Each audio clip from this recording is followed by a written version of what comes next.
Hi, Dr. LaNée Javet, and this is the Black Business Gems podcast. I'm excited today. First of all, I have not held my own by myself for a podcast in a while, so please be kind to me today because I don't have a guest. I am actually going to be hosting our podcast today. Uh, Myself, like I'm actually going to be hosting the podcast myself, and so please be kind, please be kind. So anyways, it's your girl Dr. LaNée Javet. Do that real fast. And today we are going to be talking about entrepreneur excellence, reshaping perceptions of Black business. Hey Instagram, hey Facebook, what's good to everybody? Hopefully everybody can hear me. Let me know if you can hear me. Hey, Dr. Michelle. Over on Facebook, it looks good. Everybody can hear me. Bada bing, bada boom. What's up? What's up? What's up? I'm excited. I'm geeked for this conversation. So let me introduce myself really quickly. As you know, I've changed up some things. So I gotta allow me to reintroduce myself. Dr. LaNée Javet. I help service-based entrepreneurs to light up the world with their brilliance by packaging and selling their expertise like a precious jewel, using my 4C diamond method for clarity, confidence, clients, and coins.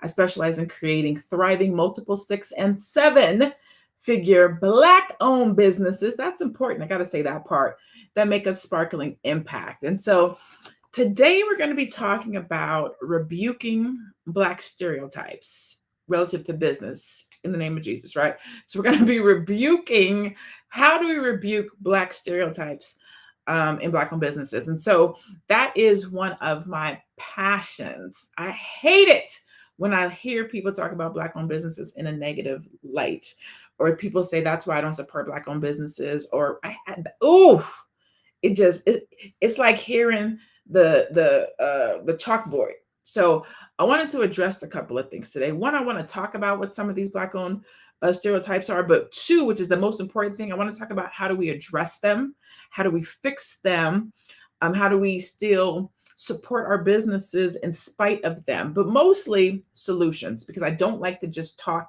the talk to talk. You know what I'm saying? I like to talk about solutions and remedies. So that's what we're going to talk about today. Okay. If you are just tuning in, please tell me where you're tuning in from in the chat, and then let me know, are you an entrepreneur? Do you have a business? Just so I can see and get a temperament for the people in the room. And then two, let me say this, if you know an entrepreneur, or if you are an entrepreneur, tag them to this post so that they can come into the room and get some of this information, because it's applicable relative to supporting our businesses in our community. So the first one is identifying the stereotypes and countering the stereotypes. So these are not in order. I didn't put these in order of like the biggest stereotype to the smallest stereotype. We're just going to hit 6. While there are many, we're only going to talk about 6. Okay. So one of them is limited industry focus. And this is one of the ones that I personally talk about fairly often, because it is said that Black entrepreneurs, well, let me rephrase it. There's a misconception that Black owned businesses are confined to a few sectors like entertainment, sports, and food services. And I have said this myself. So I want to be honest and saying I've said this too. We need to diversify. We need more businesses outside of the traditional forms. And so I've said that. And in doing my research, because now that I'm a doctor, I do research. And so I was like, is this true? And so while Black entrepreneurs indeed excel in entertainment, sports, or food services, they are not confined to these sectors. The truth is that there are many Black-led companies in tech, healthcare, finance, manufacturing, and more. And I'm going to give you some of the leaders, okay? Robert F. Smith, of course, a lot of us know him. He's the chairman and CEO of Vista Equity Partners, a venture capital firm that's excelling in the tech sector. So tech, that is a huge industry that we need to get in. If you have a young person and that young person does not know what industry they want to go into, or what type of business that they want to have, or what kind of education they want to do, have them start looking at tech. Y'all see this AI is coming in here, sweeping the world. Tech is an industry where we need more people. We are there, but we can have a larger impression. And so if your young person is struggling and not sure what to do, have them look at tech. Another person who rebukes that in particular stereotype is Ryan Wilson. He is the founder of The Gathering Spot. Have you guys heard of The Gathering Spot? It is fresh. Right now, they are only in DC, Atlanta, and LA, but it is literally a hub for networking for Black professionals, and it's called The Gathering Spot. And so, this young man, Ryan Wilson, is killing the game in that space. It's a private membership club that demonstrates Black entrepreneurs' capacity to innovate and create inclusive spaces in diverse industries. Okay. And then the third one is Dawn Dixon. She is the founder and CEO of Popcom, Popcom, which is a software company providing vending and kiosk solutions. She demonstrates the innovative edge of Black entrepreneurs in the tech industry. So if somebody come up to you and be like, Black folks they're not diverse and their businesses are all the same. Everybody got a chicken shop or a weave shop, that's not true. That's not true. We're out here killing the game. Okay. So don't let folks tell you that our businesses are stereotypical and that they're only in one or two industries and that all we can do is entertain and do sports. That's not true. We are killing the game in a variety of different industries. All right. So one of the second stereotypes that we hear often relative to Black-owned businesses is the quality of our products and services. And this would fall under the realm of customer service. Okay. And so this one is really harmful because a lot of times when we hear this one, we're only talking about Black-owned businesses relative to customer service and our interpretation of how we should be treated when we go into a Black-owned business. And we hear this one said a lot, well, we can go into a variety of different businesses and be mistreated. And that is very true. We do not hold every business that we entertain, that we go into, that we give our money to the same level of satisfaction and customer experience that we do when we go into Black-owned businesses. And so it perpetuates and makes it appear as if our businesses are the only businesses that are not operating with high customer service.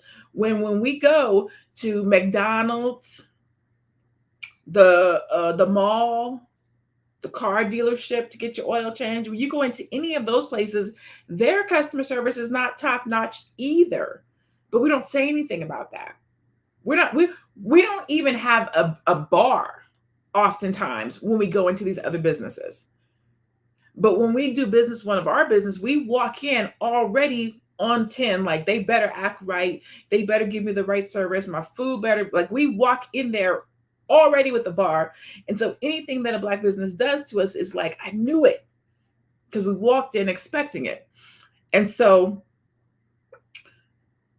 the myth is that this is a Black-owned business situation when really the quality of a business's products or service has nothing to do with the race or the owner. Now, if I got to interject, this is what I would say. I would say that oftentimes when you walk into a Black-owned business and their quality of customer service, et cetera, is not right, most times, not all the time, but most times it's probably a first-generation Black-owned business, which means they're coming to the table with no business acumen, most likely. First generation. Maybe they probably didn't go to business school, and they're doing the best that they can. One of the things that I talk to Black-owned businesses about, especially if they're just getting started, is understanding how to staff and operate your business. Because one of the things that we do when we're a first-generation entrepreneur who's trying to get our business up is we'll have family and friends who also do not know how to operate around a business to come and work for us. And so you might have your niece or nephew or friend working that front counter that does not want to be there, that has an attitude, that's not happy about being in that location. And they are not greeting your customers like they should. And we'll do that because we can pay them under the table or we can pay them less. But a strategy that I would like to implore somebody who might be listening to this is, instead of doing that, there is a mother, a sister at the church, a young man who's just coming out of college. If you're listening to the podcast, you can't see me doing bunny ears, but coming home from college, who needs a job. and who will work harder for you than your niece or nephew who you're paying the least.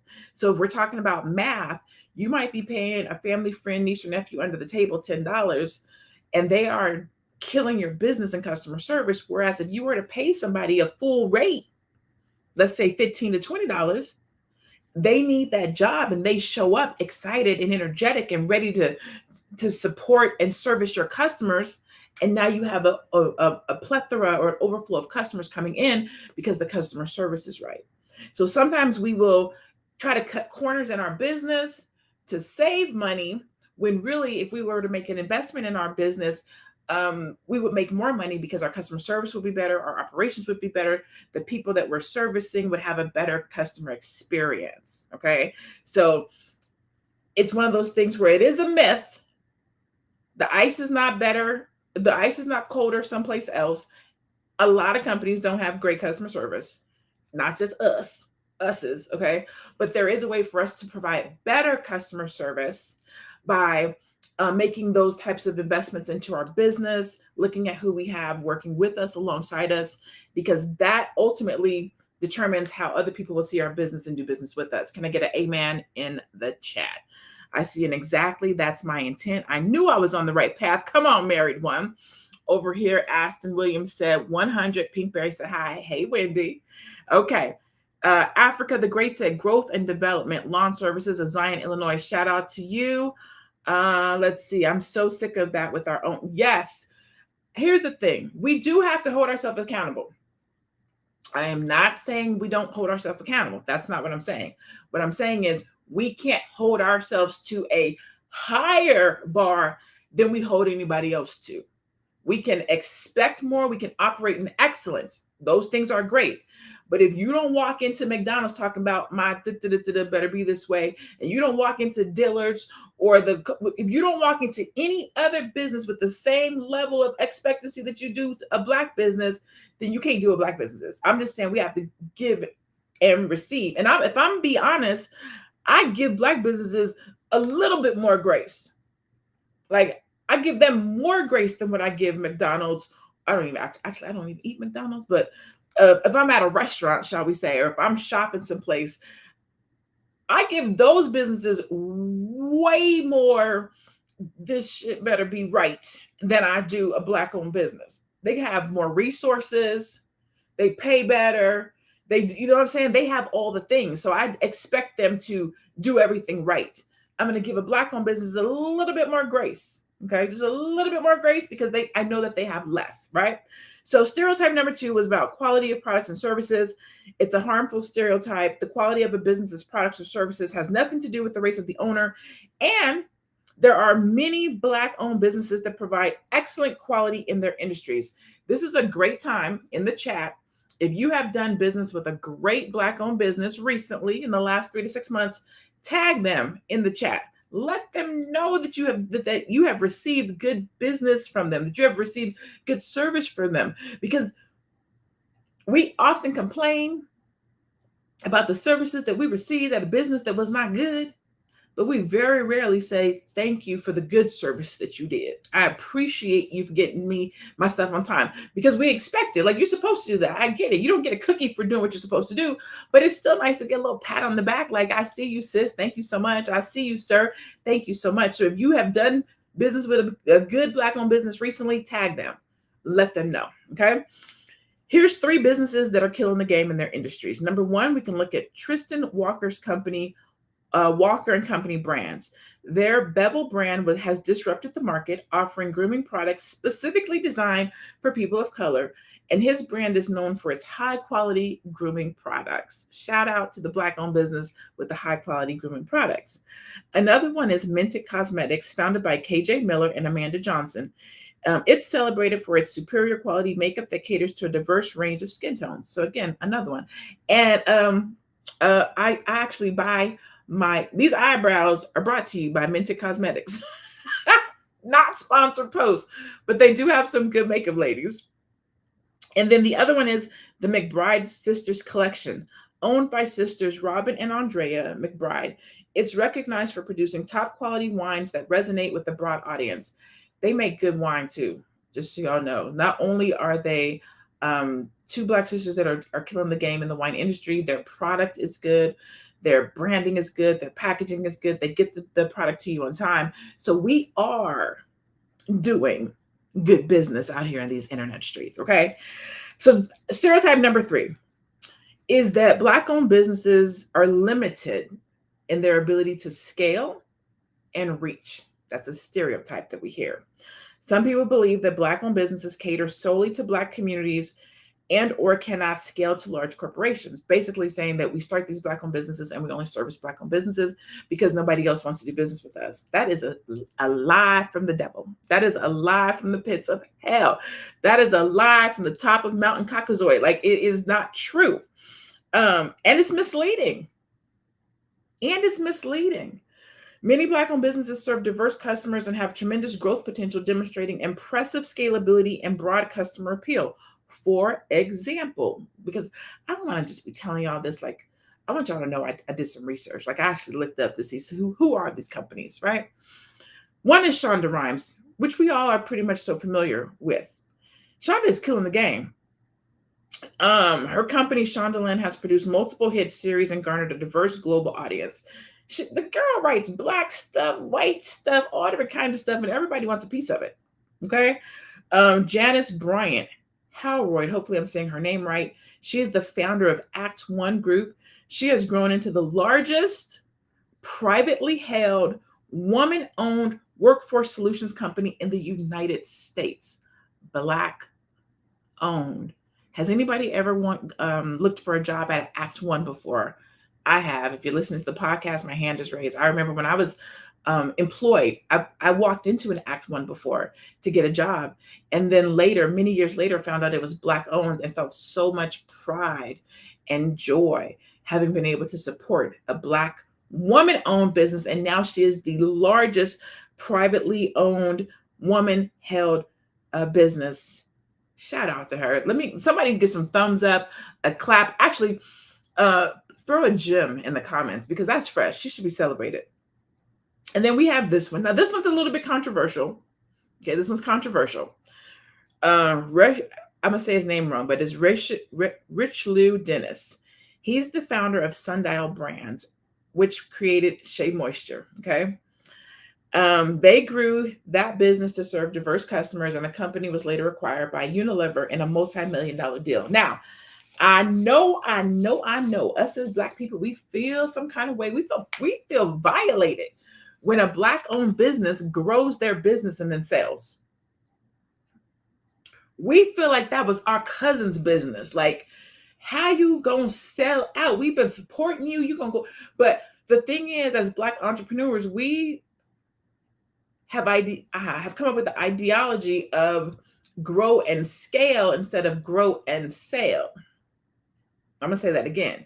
We think grow and scale, and sometimes it is grow and sell. And so I know people feel some kind of way about the whole Shea Moisture getting bought out thing. And I'm not going to go into the conspiracy theory behind that and whether it was a good idea or not. The point is, our businesses are the bomb. Our businesses grow. People want to do business with us. People want to come and buy our businesses. We are fresh. We are dope. That's the point. The stereotypes are lies because we are out here doing good business. Okay. So are there some bad businesses? Of course there are.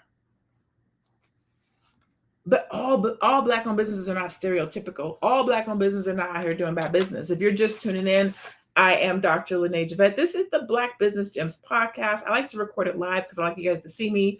I am a business coach and a diamond strategist because I operate off of the 4C diamond method. I help my clients who are service-based entrepreneurs to light up the world with their brilliance by packaging and selling their expertise like a precious gem. Using my 4C diamond method to get clarity, confidence, clients, and coins. I specialize in creating multiple 6- and 7-figure Black-owned businesses that make a sparkling impact. It's super important to me that I say that Black-owned piece because I want y'all to know who I serve, okay? So we're talking about stereotypes. We've covered the first 3. The first one is limited industry focus. We've already said that is a lie. The world would have us to believe that Black-owned businesses are only in entertainment, sports, and food, and that's not true. We have We're leading in tech, healthcare, finance, manufacturing, and more. So that's a lot. The stereotype number 2 is that the quality of our products and services are not up to par, as if our ice cubes aren't as cold as everybody else. And we know that that is a lie. The truth is, quality is not determined by the race of the business owner, but by their business practices, ethics, and commitment to excellence. Okay. And then the third myth we just talked about was that Black-owned businesses are limited to scale and reach, which we know is not true, because we have a lot of Black-owned businesses that are selling to everybody across the board, and that there are major corporations that are coming in wanting to buy those businesses. Okay. So lie, lie, lie. Okay. Those 3 stereotypes we've already rebuked. We've already rebuked those stereotypes. Okay. Lillian said, clap, clap, I am proud. Please speak on Black farmers' businesses. Okay, listen, Black farmers' businesses are not on my list today, but I hear you, and I will come back when we'll talk about the Black farm industry as well. We can talk about Black liqueurs. When I was in Atlanta, I went to Black Wall Street, and they had like a liqueur row. I didn't even know how many Black-owned tequilas and rums and bourbons and wines there are. Like, it will blow your mind. That's literally why I have this podcast called Black Business Gems, is because I want to drop gems and introduce gems. We are doing so much good stuff in the world that goes unnoticed. It goes untalked about. It goes uncelebrated. Why is that? We know why.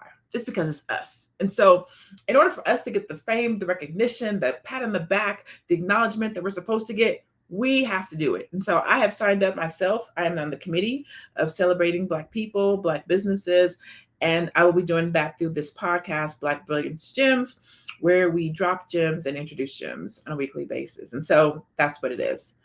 Somebody says, I missed the Black business catalog. Listen, I might be bringing the Black business catalog back. If so, I don't know when, but we'll see if I can fit it in. We'll see if I can fit the Black business catalog back into my life. Okay. The Black business catalog used to do fire. We used to do over 500,000 impressions with the Black business catalog. So I might bring it back. If I do, it won't be this year, but I will see if I can position myself, my business, and my team to bring it back for next year. But I can't make any promises. Okay. We'll see what we can do. All right. So let's move on. Stereotype number 4 is lack of professionalism. This stereotype suggests that Black entrepreneurs might not be as professional as their counterparts or other races. Professionalism, again, isn't linked to race, but to individual behavior, industry knowledge, and respects for business norms. This is basically a play on what we just talked about a minute ago. The majority of businesses across the gamut can be unprofessional at any given moment in time. Okay. Unless you are going into Mercedes, the JW Marriott, Fleming's with Chris, something like that, it's gonna be hit or miss. You know what I'm saying? You can go into one of your favorite places who treats you right every single time, calls you by your last name, Mr. or Mrs., always have what you need. And you can go in there one time and they not do something right. And we'll be like, oh, you know what I'm saying? They always act right normally. But this one time they don't act right, and we'll give them a pass, right? Everybody can be unprofessional. And I'm not saying that we should be out here accepting unprofessionalism. That's not what I'm saying. What I'm saying is we cannot act like Black businesses are the only businesses that are unprofessional. Okay. Can we do better? Absolutely. But so can other businesses, right? And so here are 3 Black professionals who have demonstrated exceptional professionalism in their craft, in their industry, and in leadership in their roles. One of them is Rosalind Brewer, who is the CEO of Walgreens Boots Alliance. She's shown exceptional professionalism in leading the company. Another one is Kenneth C. Frazier, the executive chairman and former CEO to a pharmaceutical company by the name of Merck & Co. He is renowned for his professionalism and integrity, as well as the Sonda Brown Duckett. If you have never heard of this sister, she is bad as hell. And she's cute too. If you look her up on the internet, she got these cute little glasses. She got a nice little flair. She's the president and CEO of this company called TIAA. It is a leading provider of financial services. She demonstrates professionalism and exceptional leadership. She's the former CEO of Chase Consumer Banking and a member of the board of directors of Nike. Y'all have probably never heard of her. Oftentimes, the world will push celebrities on us, what they do, how they live in their lifestyles, when really there's a plethora of regular, everyday Black people killing the game in their career and in their business that we don't even know, we've never heard of. Killing the game. And so I wanted to make sure that I gave you guys some names of people that you've never heard of today. And so that one's stereotype 4, lack of professionalism. No. I'll tell you this. My last job before becoming a full-time entrepreneur, I was an executive assistant in an aerospace company. Put a pin in that. $1 billion with a B, $1 billion aerospace company. Okay. So CEO, president, your girl. I'm sitting in these meetings. We're talking about $1 billion deals, right? So the professionalism is crazy, but that's not the issue. The thing is, I sat as the executive assistant. And so when people came into the office, they had to do business with me. When they want to talk about getting on the president's schedule, they had to do business with me. When they wanted to talk about flying around the country and the planes and doing what they had to do and moving around, because we're a $1 billion company, they had to do business with me.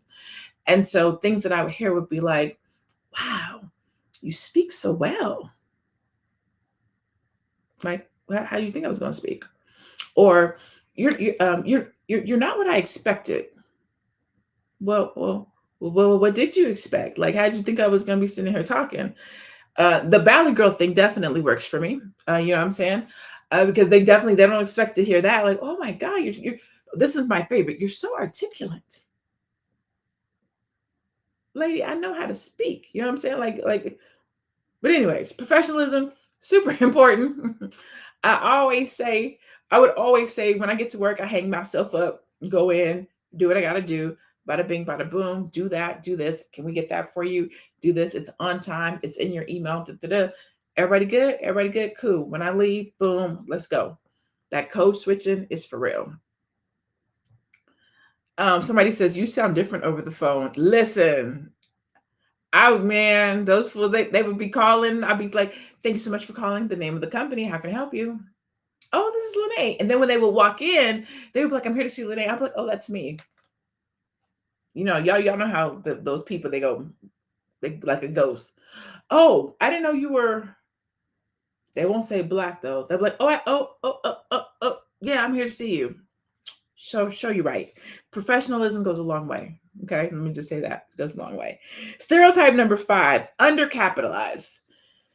While systemic economic disparities may mean that Black-owned businesses start with less capital on average, the stereotype that Black entrepreneurs are unable to manage finances or lack the acumen for raising capital is false and damaging. While it's true that historical and systemic economic disparities have resulted in less starting capital for many Black entrepreneurs, we are not inherently poor at managing finances or raising capital. One of the reasons why this is such a damaging stereotype is because it prevents us from even trying to get money for our businesses. That's damaging because it causes us to operate without funding for longer than we need to. It keeps us from applying for funding, loans, grants, doing crowdfunding, because we automatically assume it's not going to work out. When really some organizations, platforms, nonprofits, SBAs, they are literally giving money out. I do not remember what the number is, and I don't want to lie to you. I probably should have looked it up before doing this podcast, but it just came to me right now. There is something like X amount of millions, if not billions of dollars that just sits because Black people, our community, we're not applying for it. There's money that is earmarked for us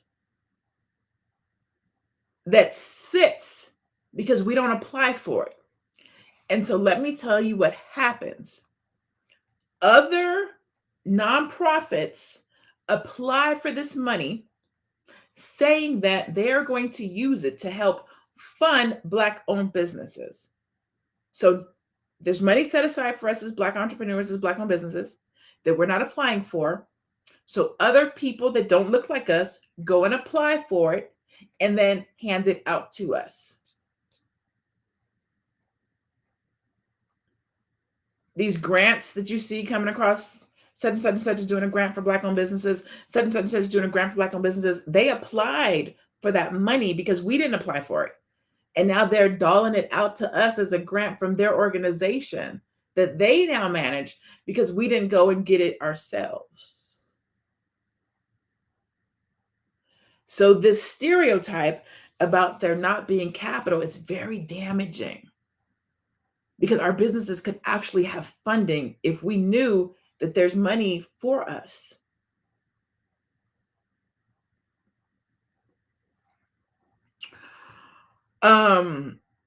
So entrepreneurs who have bootstrapped and or got funding, we're going to go back to Robert F. Smith again. We mentioned him earlier.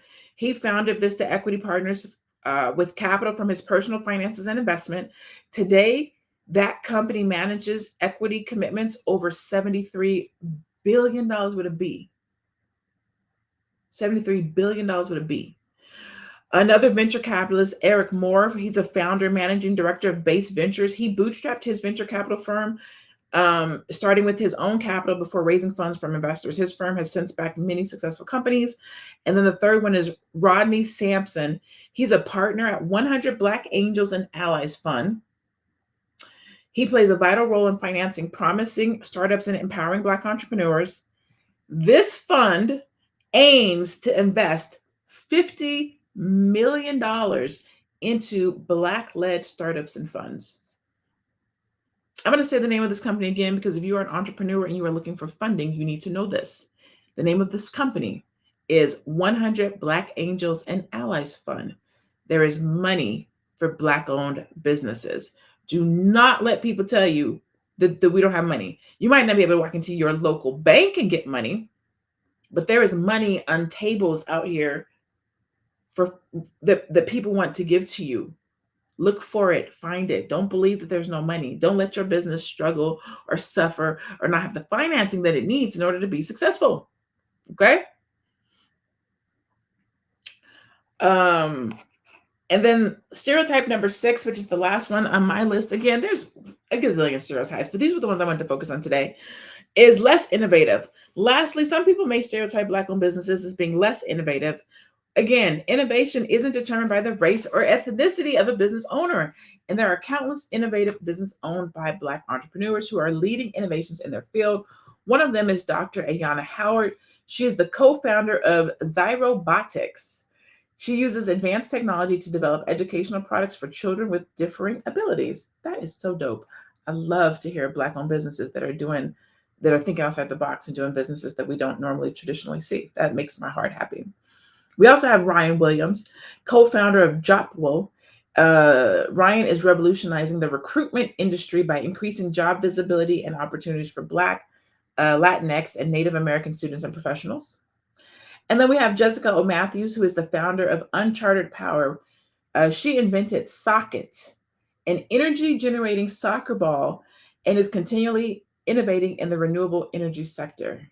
Listen, shout out to the Black entrepreneurs that are doing the damn thing, tearing down barriers, rebuking, I'm gonna keep doing that, stereotypes. Okay? Don't let the world try to tell you that we are not killing the game, that we are not doing good business, that we are not dope. It is a lie. We are the sugar honey iced tea. Okay? Sugar honey iced tea. I'm still trying to decide if I want to curse or not. Sometimes it needs one, but that one didn't right there. Again, if you're just tuning in, I am Dr. I am Dr. LaNée Javet. This is the Black Business Gems podcast, where we drop gems and introduce gems relative to Black businesses. Today, we are talking about Black excellence. I got to find my little call sheet here. We're talking about entrepreneurial excellence, reshaping perceptions of Black businesses. If you are just tuning in, we have gone through 1 through 6 stereotypes, talking about whether or not they are true or not. And what we have found is that they're not true. I've been just rebuking these different stereotypes in the name of little Black Jesus. Okay. Um, Somebody said, you've always been a doctor. Why? Thank you. Congratulations. Thank you so much. Let's see. So I help service-based entrepreneurs light up the world with their brilliance by packaging and selling their expertise like a precious jewel using my 4C diamond method. For clarity, confidence, clients, and coins, I specialize in creating thriving multiple 6 and 7-figure businesses for Black-owned entrepreneurs that make a sparkling impact. And so with that, one of the things I wanted to do, I have a 4-day challenge that's coming up called the Revenue to Riches 4-day challenge, where I want to show Black entrepreneurs how to not just make revenue in your business, but actually how do you get rich in your business. And revenue to me is like 6 figures. If you're doing 6 figures in your business, you are generating revenue. 0 to 6, you generate revenue, right? Riches don't really start until about 7. Okay. And a lot of times we are first generation entrepreneurs. And so there's a lot of things that we don't either know or understand about business.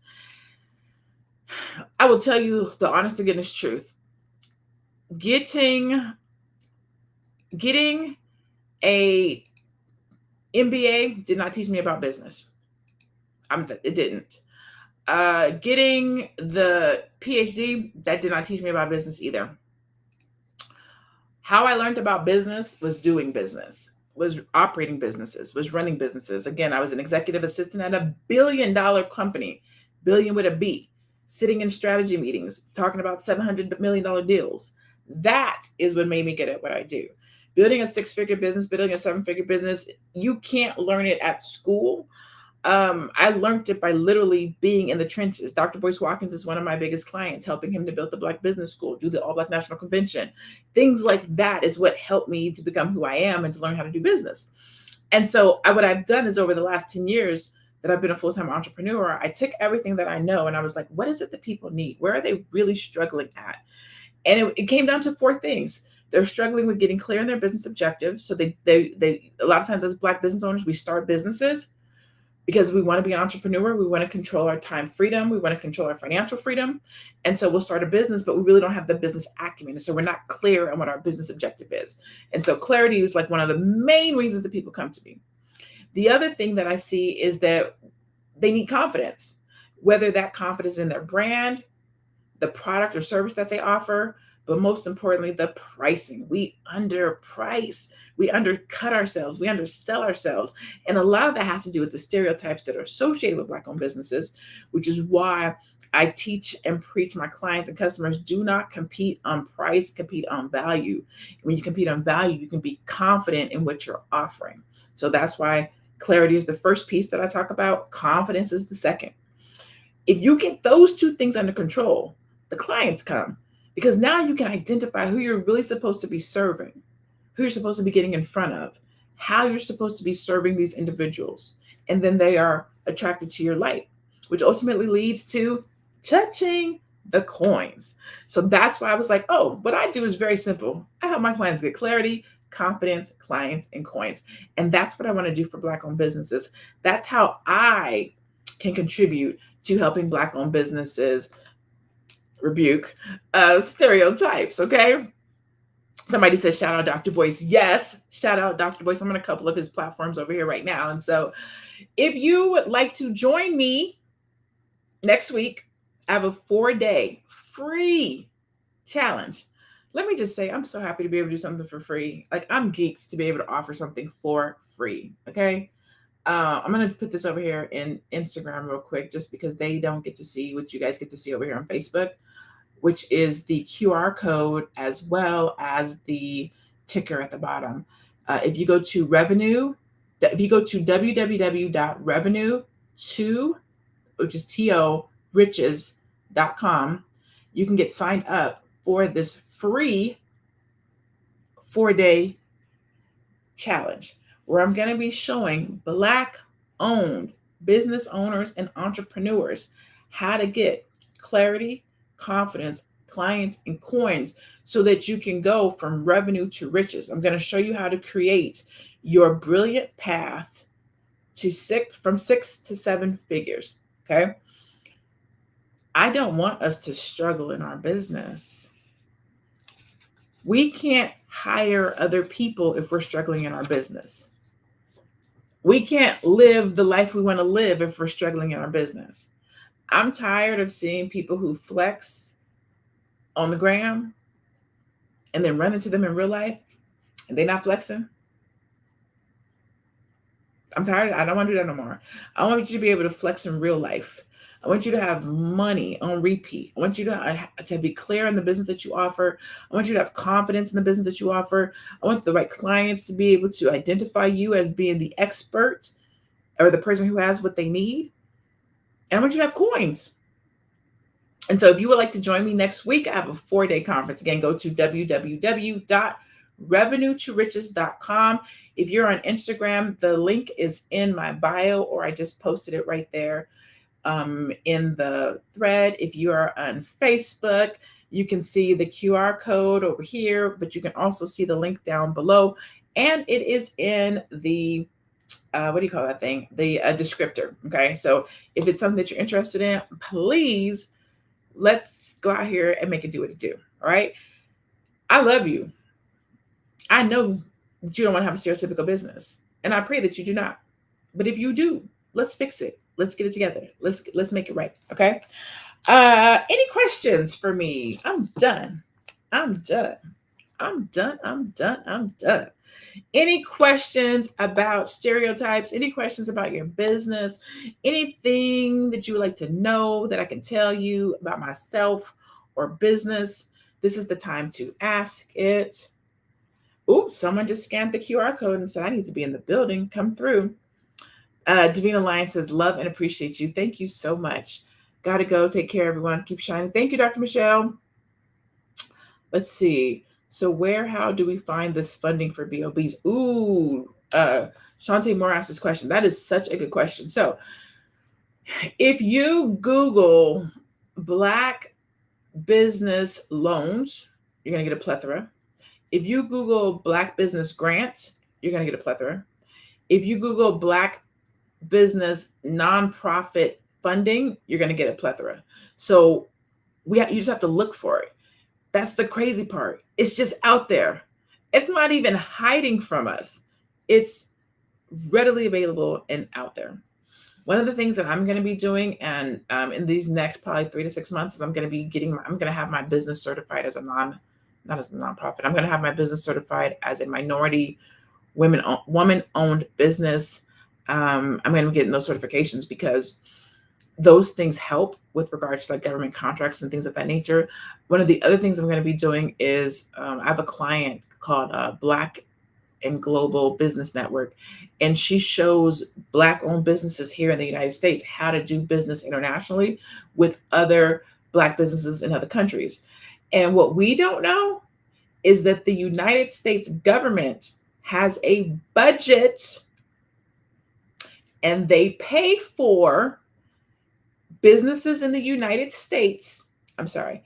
They pay for it is correct. They pay for businesses in the United States to be able to do business with international companies. So they pay the international company in order to do business with us over here. So we are showing up to a gunfight with a knife. We are playing checkers and everybody else is playing chess. There's so many different ways for us to win in our business that we're not aware of. One, the international market. Doesn't cost us much of anything to go international because your local government will pay for it, and then your state government will give you a grant. Nobody told us that. And then there's all this money that is available to us that we're not even applying for, because we're hearing that there's no capital for Black businesses. But what they're saying is you can't walk into a bank and get capital, but you can get a loan, you can get a credit card, you can get grants. There's other ways of funding. Okay. Let's see. Library, they have huge and updated unfederal grants. So the library was another one somebody said.